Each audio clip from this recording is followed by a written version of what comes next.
creativity is a power skill in leadership because when you're creative, the way your mind works, it helps you connect the dots. And so people need to embrace that creativity and not think of it as crazy ideas. It's actually spurring thought and innovation. Welcome to Rise and Stride, where we empower you to take your next step in an ever-changing business landscape. Here's your host, Denise LeDuc-Frumming, President and CEO of the California Society of CPAs. Hello, and thanks for joining us for another episode of Rise and Stride. Today's guest is Carla McCall, a Managing Director at AAF CPAs, a CPA and consulting firm based in New England and 2025-26 Chair of AICPA. Passionate about leadership, innovation, and changing the image of the profession, which we so much appreciate, Carla. Carla was named among 2024 Most Powerful Women in Accounting by CPA Practice Advisor. And a look at her accomplishments, it's easy to see why. During her career, Carla has helped launch various initiatives at her firm, including its Women's Opportunity Network in 2011, which helps ensure women have a clear path to leadership, and in 2017, the firm's DE&I initiative. She's also launched the firm's Automation Initiative to help teams realize measurable results through more efficient and effective working infrastructures, and a credentialing accelerator program to provide opportunities for new accounting professionals who are traditionally underrepresented in the industry. Wow, Carla, you are busy innovating and doing all sorts of various initiatives. Yeah, stop reminding me. Does it make you tired when you think about, oh my gosh, I did all these things? Yeah, it's been fun though. It's been a lot of fun. Well, and so many important initiatives really that speak to where we're going, and looking forward to kind of digging deep into those. So maybe we just get started with your story. We always like to say, how did you get to where you're at and what inspired you to be a CPA? Yeah, no, I appreciate that, Denise, and thanks for having me on. I really appreciate it. Yeah, I mean, gosh, those who have read about me in the past know I came from a family that is significantly steeped in business, right? My grandmother started an insurance agency in 1948. I grew up in a family business. But at the end of the day, it was the influence of a friend that was 2 years older than me that was studying accounting out of high school. And he said, Carla, you have to study accounting because you can make a lot of money. And yeah, so here we are, right? Talking about starting salaries. I have to say, it was a driver for me. I think it didn't feel like a leap at the time because of the background that I had in business with my family. So it just seemed like, oh, wow, yeah, that makes sense.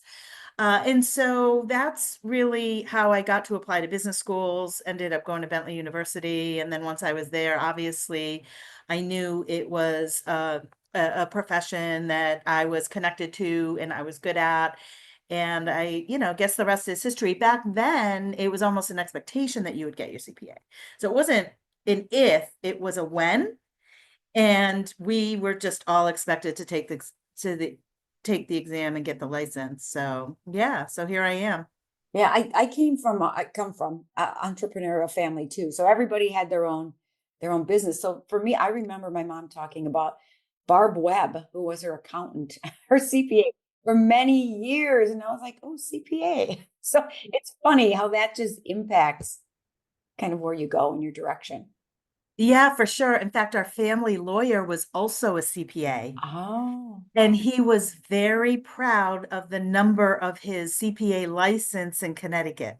And he, showed me in the office and all that. So that was kind of neat. But when I'm talking to students too, and as far as they haven't chosen a career yet, you just can't imagine where you're going to end up. Like I would have thought I'd be here today as a chair of the AICPA talking to you when I first started in this profession.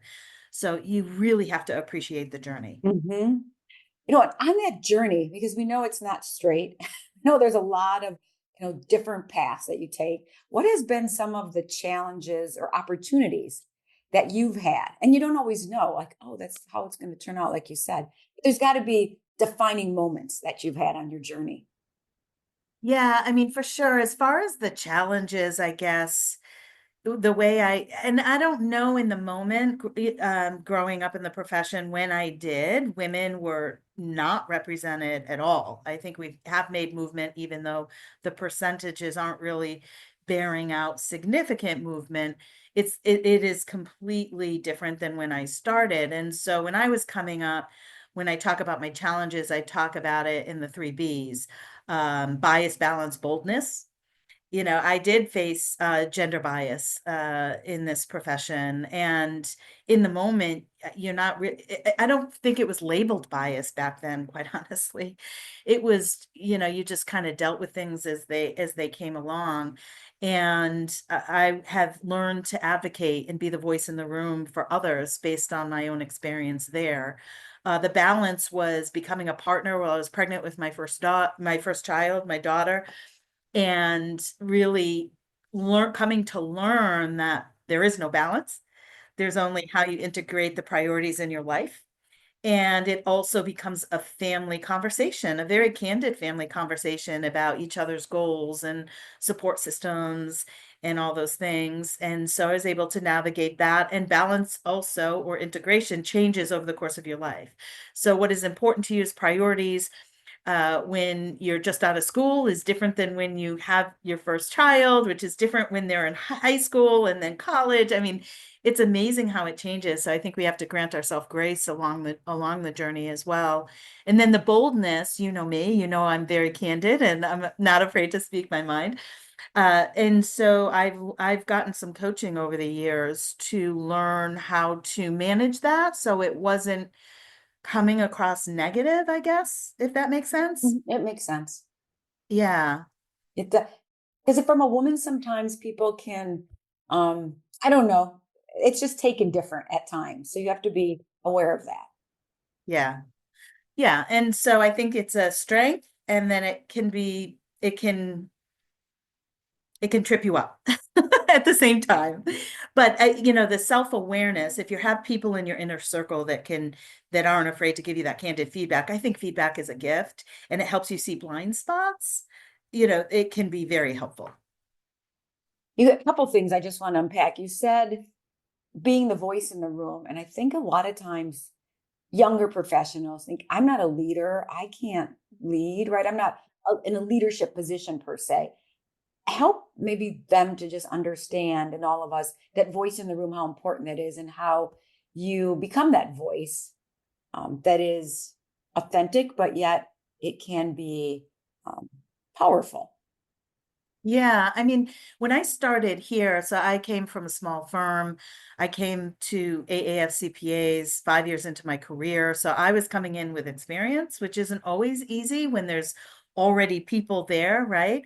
And I remember going to partner manager meetings and nobody is speaking up. And I had an opinion, so I did raise my hand and speak up and offer an idea or disagree with a point or whatever. I did it. Sometimes it was appreciated. Sometimes people had a differing view, but I will tell you that doing that and doing what I did, creating all the programs that I did while I was here, sort of earned me the respect of other people who maybe weren't comfortable speaking up, but would say something outside the meeting, like, "Oh, I'm really glad you made that point," or whatever. You realize that everybody has a different comfort level and we can't all be the same. And sometimes being the voice in the room is helpful for other people. You don't realize it in the moment. So true. I mean, how many times have you said something and people come up and they say, "Oh, I wish I could have said that," or "Thank you," right? You represent it. Yeah, for sure. And it earns me the founder's confidence to be in a managing partner seat, because you need that confidence. You need to be able to speak up. You need to be an idea generator. And so I didn't know it in the moment, but upon reflection, it really has helped me earn, where I am today. I think that's something everyone should just take a pause and think about, is that idea generator. I think often um, people think, well, I can, just do my work, right? And I can kind of skate along. And that's not necessarily, I mean, you have to be generating ideas. You have to be the one in the room who's thinking from an innovative perspective. And even more important today, I would say. Oh, for sure, for sure.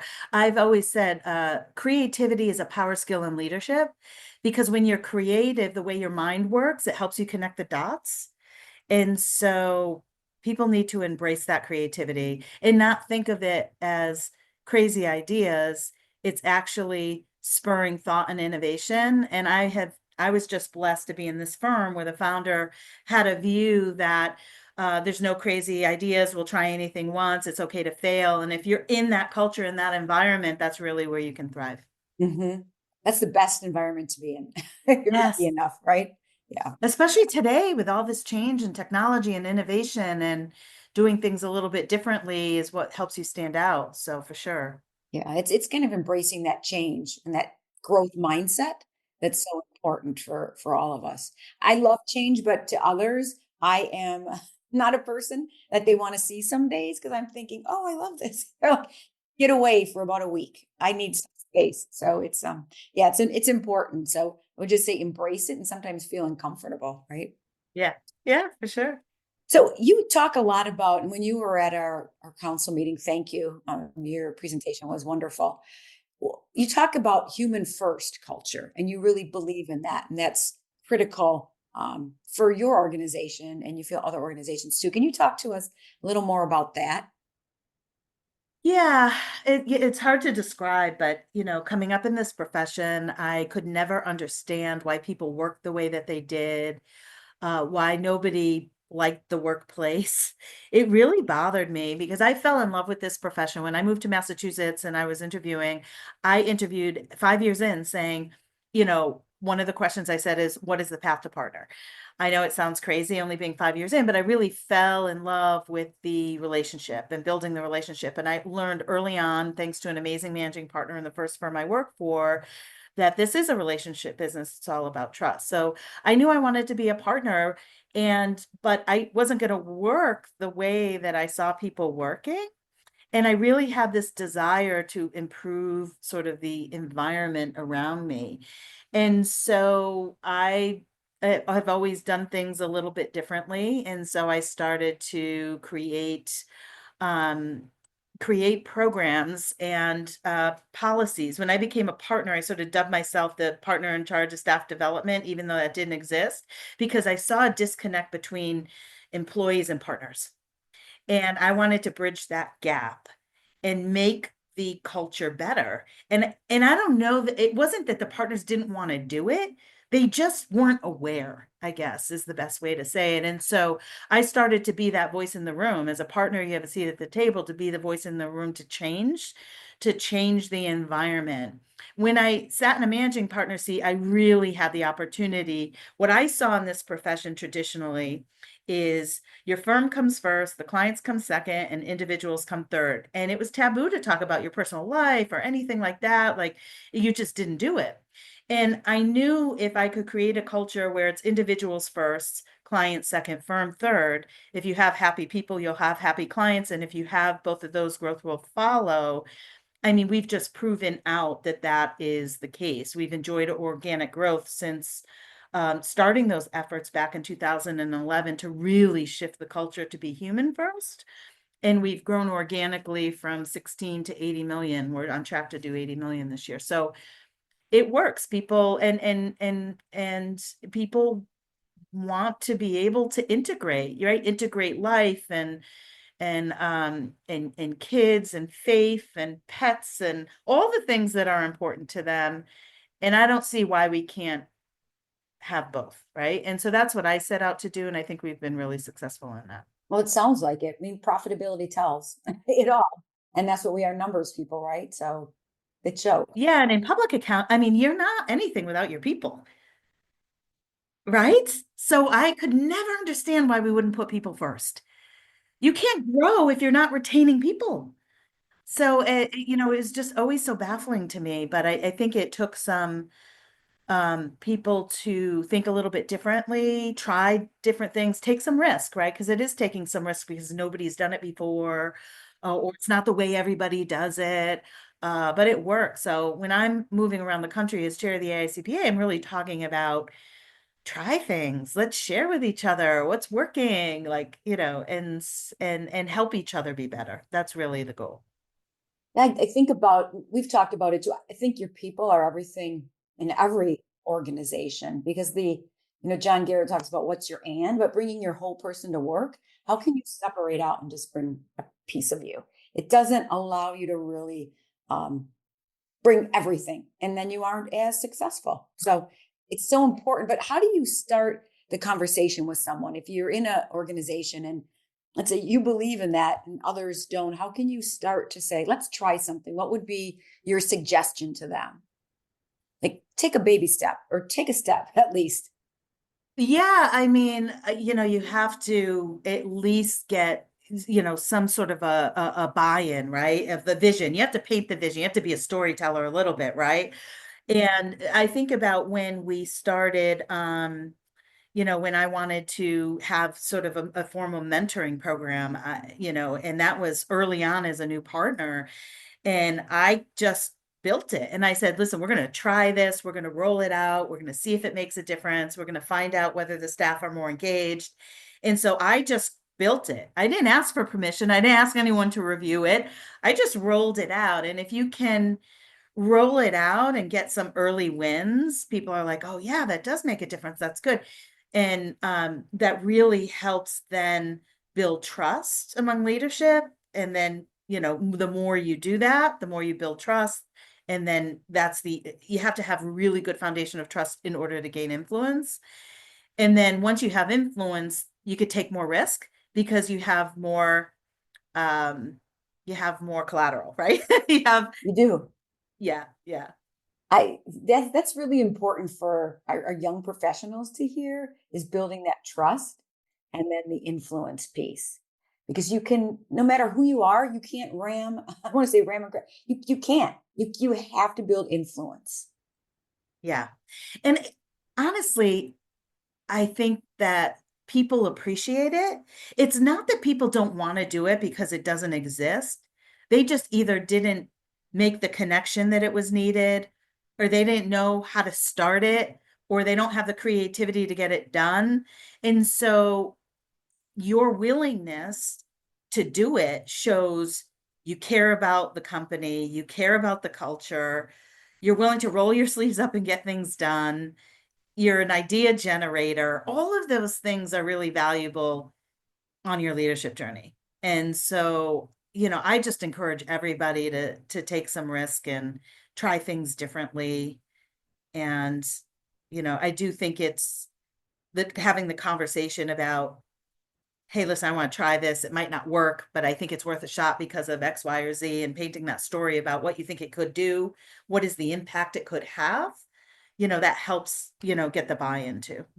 The story is so important, to your point. Very important. People can see it. So there's a debate out there. Do you hire for skills? Do you hire for culture?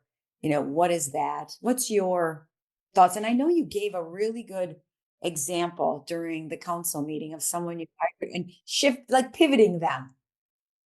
That's a great story. Oh, what did I say? I don't even remember what I said at council. Um, it's funny because I don't honestly, I really don't remember what I said at council, but I think that we need to hire for learnability and value alignment. I think if we are going to really have success in retaining people, they need to understand what our values are as a company. And if they don't align with their values, I'm not sure that no matter how skilled they are or opportunities that it will work. So, we try and look for learnability. We look for EQ. High emotional intelligence is really important. We talk about values of the company and value alignment. Sometimes when you hire for culture or fit, I feel like you're asking for a bias hire. Like, are they like me? Will they fit in with me? Will they fit in with our people? And diversity in the workplace, in experience, in personalities is very valuable. So we're always talking about how to make sure we're not um, we're not having bias in the hiring and interview process, if that makes sense. Yeah, it does. And I like what you said about the learnability and then the value alignment, because it is that we always say, here's our values. If it aligns with you, join us, right? But it may not. You may not think trust is important, or you may not think fun. I mean, I don't know. Some people don't, but if you're aligned with that, then there's an opportunity, right? And if you put that out up front, people can choose to engage or not. Yes, and I think we need to be really honest and candid, right? We need to be transparent. What is it like working here? I think I did a post on this on my LinkedIn, like so even students or people interviewing need to ask better questions, and asking people, not the managing partner or the partner, but people lower level, like, what does it feel like to work there? What does it feel like, right? And just making sure that you're transparent about, what it's like to work here, what's the work, what's the path. It shouldn't be a secret.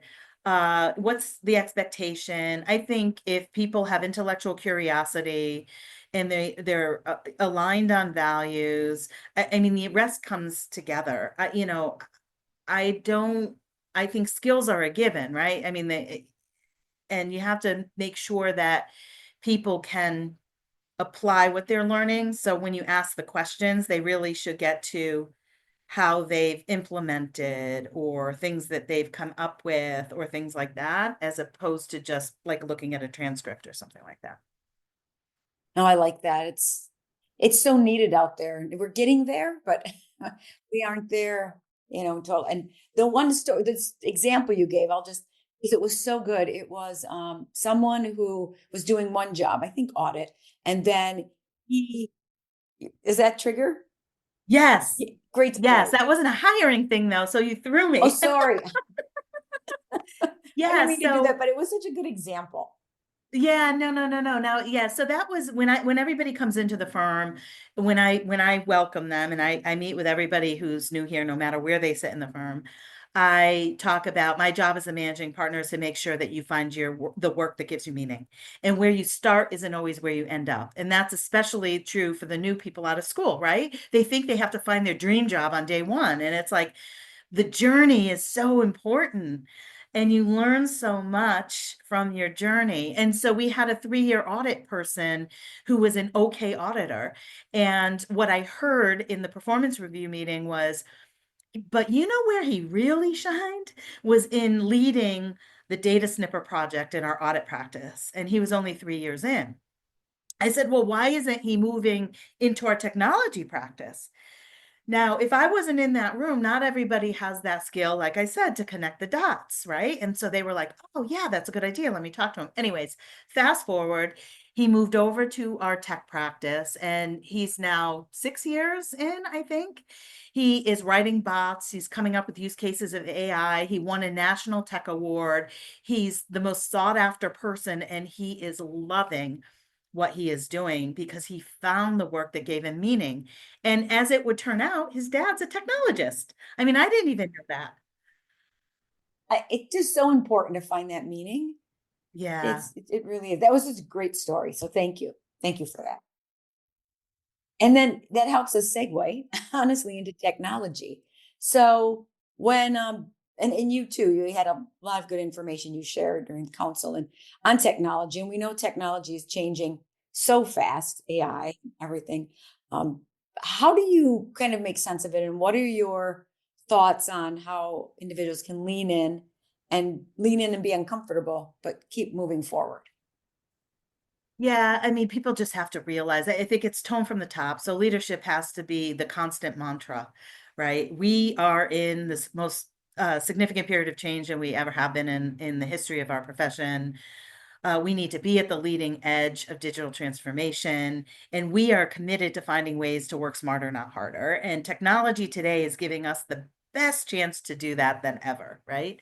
And it's happening fast. So we need to keep an external view. We need to tap our youngest professionals because they're the ones that grew up with technology. And so they have ideas. We need to get them involved in the transformation, right? It's not just a leader's job, but we need diverse teams that have all levels. You need the user community involved in the decisions of the tech strategy and which tools we're going to implement and in the pilots and demos. And we need that safe space for them to bring ideas up. So we have like an innovation committee we do every month that people can join. So if they have an idea like, oh, I think we could write a bot for this, they have someone to go to in the firm and say, hey, I have this idea. This is what I'm thinking. This is what the effort that it takes. Can we write a bot to help leverage the time? And so we need to make an environment okay for people to ask those questions, for a way for us to store all these ideas and prioritize them, right? So we are not jumping in a million different directions, but we can actually build it into a thoughtful strategy and just constantly keeping that external view about what's possible. And then taking our whole firm through change management and what does that mean? Because change isn't easy. Everybody embraces it differently. And so the education on change management, I think, is something that has been missing in our profession for a long time and is finally getting its day here. Where everybody is thinking about, okay, we need to put everybody through change management training. How should we think about it? What does that mean? When you said that, over the years, I think about the stat that's out there that we haven't had a new tax platform for like 30 years. And I'm thinking, wow, that's a long time, right? So, I mean, to your point, we really have to embrace it and lean into it. What do you think, crystal balling? Like, what would you say in the next 5 years is the biggest change you're thinking that'll be out there? Or what are you preparing for? And maybe it's 2 years or 18 months. Yeah, it's hard to think out that far, but I mean, just thinking about how we are already talking about agentic AI, right? And and I feel like we haven't even harnessed the power of robotic process automation. I think companies can pay huge dividends with RPA, let alone AI. And I feel like we're already jumping to the next thing. But companies will be really advanced. We're going to be really advanced tech integration, right? So we're going to have smart AI infused tech stacks that are just going to be able to give us information real time. A lot of manual entry is going to be automated. We are going to have different types of strategic roles, like leadership and AI assurance and leadership and just AI, responsible AI monitoring, right? What are we using? It's easy to lose sight of that, and it does come with significant risk. I think we're going to have AI-driven risk management in our companies. I'm almost positive blockchain is going to make a resurgence here. I'm with you. I still am bullish on blockchain. And I know we haven't heard about it in a while, but I think there's opportunity there. Yes, I know it was that's what started my focus on technology here is when I sat in a council meeting and heard Barry say, blockchain has the ability to make the audit irrelevant the way it looks today because banks will have verified ledgers, they won't need an audit opinion, all these things. And I was like, at the time, our firm was probably like 70% assurance. It's not that today, thank goodness, but it was like it scared me. And so that's what really had us hire our first like IT team that was dedicated to data and transformation and RPA and all this stuff. Now it's taken a back seat to AI, but it's still here and it still has value. And so we just need to keep sort of our eye on that. I don't think we can say it's dead yet. Mhm. No, I agree with you. I think there's opportunity there. Yeah, I think there's going to be expansion in consulting services that the accounting profession is offering to their clients. Think about that one-stop shop, full suite of services so you can solve multiple pain points. We do that today, but I think it's just going to be even more expanded. And then we'll just have to see how private equity impacts the profession. I mean, that's a huge unknown right now. And it's fast and furious. So, I'll be interested to see in 5 years, what that looks like. Yeah, everything's in waves and you just don't know. Yeah. Yeah. But if we're keeping on top of trends and we're looking and we're keeping that external view and we have a future focus, we're bound to be successful because we don't have our head buried at our desk and we're not waiting for it to be done and then we'll hop on, right? I think the winners in the profession are going to be the ones that are the leaders and not necessarily bleeding edge, but leading edge. And and really figure out how to how to implement it and how to transform. And that's just requiring us to operate a little bit differently today, right? And so we've evolved our governance structure. We keep reserves in the firm. We keep money in the firm. And, we need agile decision making. We need to move quick and we need to have money to invest in tech.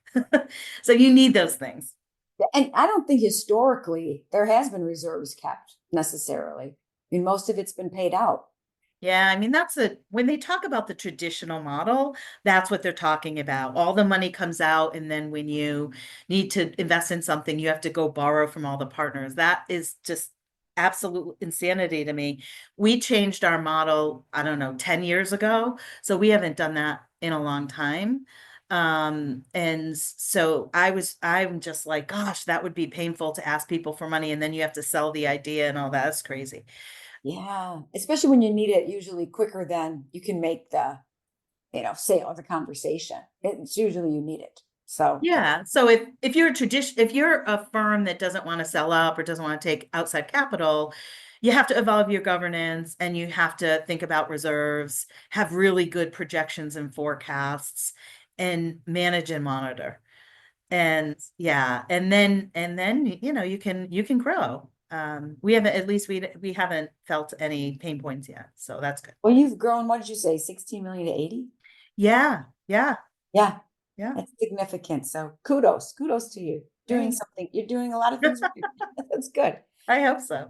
We're getting close on our time, but I want to ask you one more question. Well, maybe two more, but on the next generation, because you've got a lot of programs. Is it Zip to CPA, E3? Is that right? Zip to CPA? Yeah, Zip to Yeah. CPA Accelerator Program. Yeah. Yeah. I mean, and you're always supportive of that next generation. So what would you, just a message, the importance of really supporting that next generation and what can we do that's most important? Okay. So what I tell students is that you should be asking better questions, right? So how do you support, new professionals through the exam, through the MBA, whatever it is that they're interested in, or just learning and advancements or balance? Ask those questions. Firm leaders need to sort of toss in the garbage the way they did it. And I think I said this at your council. Stop talking about how you did it because nobody cares. Nobody cares how you did it. So stop talking about it, right? It doesn't matter. What I've learned is that young people need support. They need support. They need their hand held in some cases. And for those that need it, we need to be able to provide it. So we created a CPA accelerator program called Zip to CPA. It has a professor in there that can tutor on areas that someone might not be as strong in, shepherd them through the exam, help them advocate for time in their calendars with the firm, and also celebrate the success together and all of that.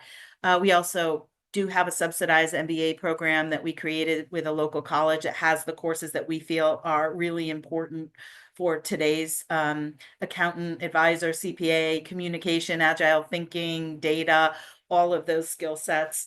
And we have executive coaches that sit inside our firm. Their sole purpose is employee success. So they're dedicated to helping them manage their careers. If they want to move departments, they're not loving what they do. How do they navigate that? They need to give candid feedback, or they need some support in communication. They do training, and they took our whole firm through Type Coach, which is a type of Myers-Briggs, which it's personality profile, right? But in a very user-friendly way that completely transformed communication in our firm. And we hired someone recently that I think she's doing a session at Engage. If what I wish, how my journey may have differed if I had taken Type Coach when I first graduated college. So when I'm going to colleges and universities, I'm encouraging the professors to run their students through that just to understand themselves. what are your natural preferences? Where will you thrive? How do you think? Because when you get into the workplace, you're going to be working with a lot of different kinds of people. And so having a general understanding about those different natural preferences is just really valuable to students. I mean, I could go on and on with the programs that we have, and we constantly survey to see which ones are valued the most. And I think the one that in our last employee engagement survey, 98% of our, and we had like almost an 80% response rate, was 98% was our work from anywhere, flex work, because we don't have office mandates. We don't have any mandates in the office. And that was the highest rated benefit. I'm sure the flexibility, people really appreciate that.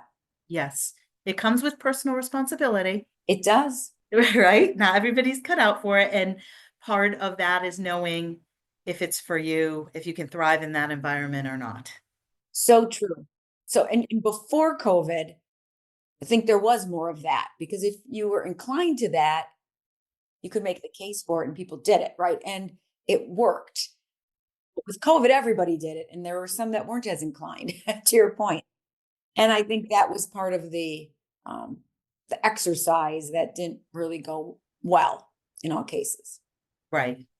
Yeah, so we went to a work from anywhere like in 2021, and then because we said we're not going back, it's a new world of work, and then we've had to then put guidelines in, and we have different expectations for your first year if you're out of school, like your first 12 months, to build that sense of relationship and community. And it's an earned right, so it's a privilege. It's not a right, right?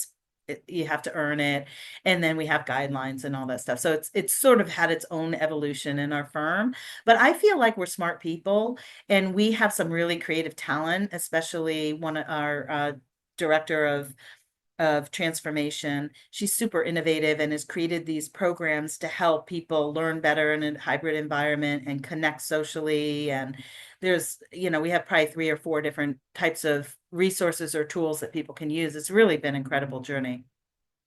I really appreciate how your approach, because it's been either everyone has it or no one has it, right? And it's a sledgehammer, and it can't be that way. It has to be more surgical of what works and have guidelines. So really appreciate that. And I'm sure everyone does in your firm as well. Yeah, I mean, people who know me know I don't like mandates, and I don't like one size fits all. Oh, doesn't work. Just doesn't work. So my last question is, what would be your call to action if you had a megaphone? You could be on top of a mountain. What would be your call to action to all of us?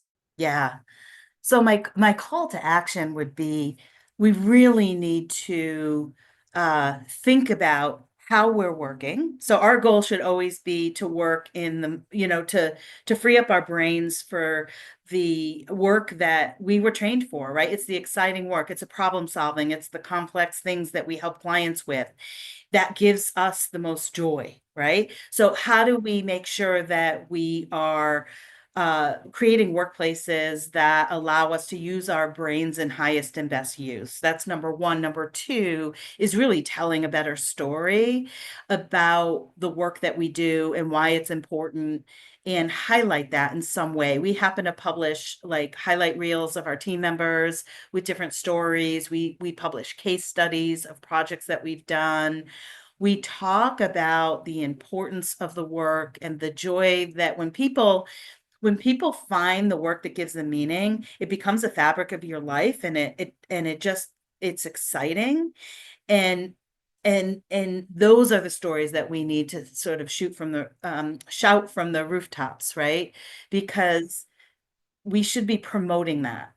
I want us to stop using negative language of, I wish we wouldn't call it busy season anymore. It's such a terrible term. I wish we could find, just call it, hey, it's tax season, and we're working with our clients, and this is an opportunity for us to really meet with them and find out, help them solve problems or save taxes, and stop talking about, hours and late nights and all that stuff, which the answer to that is really to find ways to not work so many hours and late nights and smooth out the work and have balance. And so when I talk about the storytelling, I'm like, you can't tell a better story unless you're doing the hard work behind the scenes to actually change the environment about how we're working. Mm-hmm. Yeah, that busy season has to go. We don't have the corner market on busy season either. People are busy. Other professions are busy too.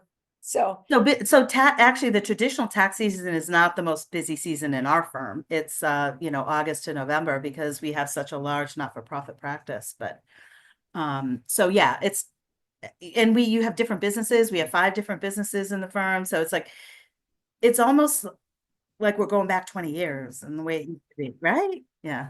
it's strange. Yeah. So stop it, people. Stop it. Stop. So I really appreciate talking to you. It's been fabulous. And thank you for your leadership of the profession. You've led us all forward in the last year and years before that, and you will be doing years to come. But we really appreciate you and just the life and the different perspective that you bring. Thank you. Yeah. Thank you. I appreciate that. I'm very grateful for the role that um, that I've I've had and the impact that I've had, and that's probably the biggest surprise that I've had is that people want to hear the ideas and appreciate them. I didn't realize the impact I guess I would have on others, and that was a nice surprise in this role. So thank you for having me on. I appreciate it, Denise.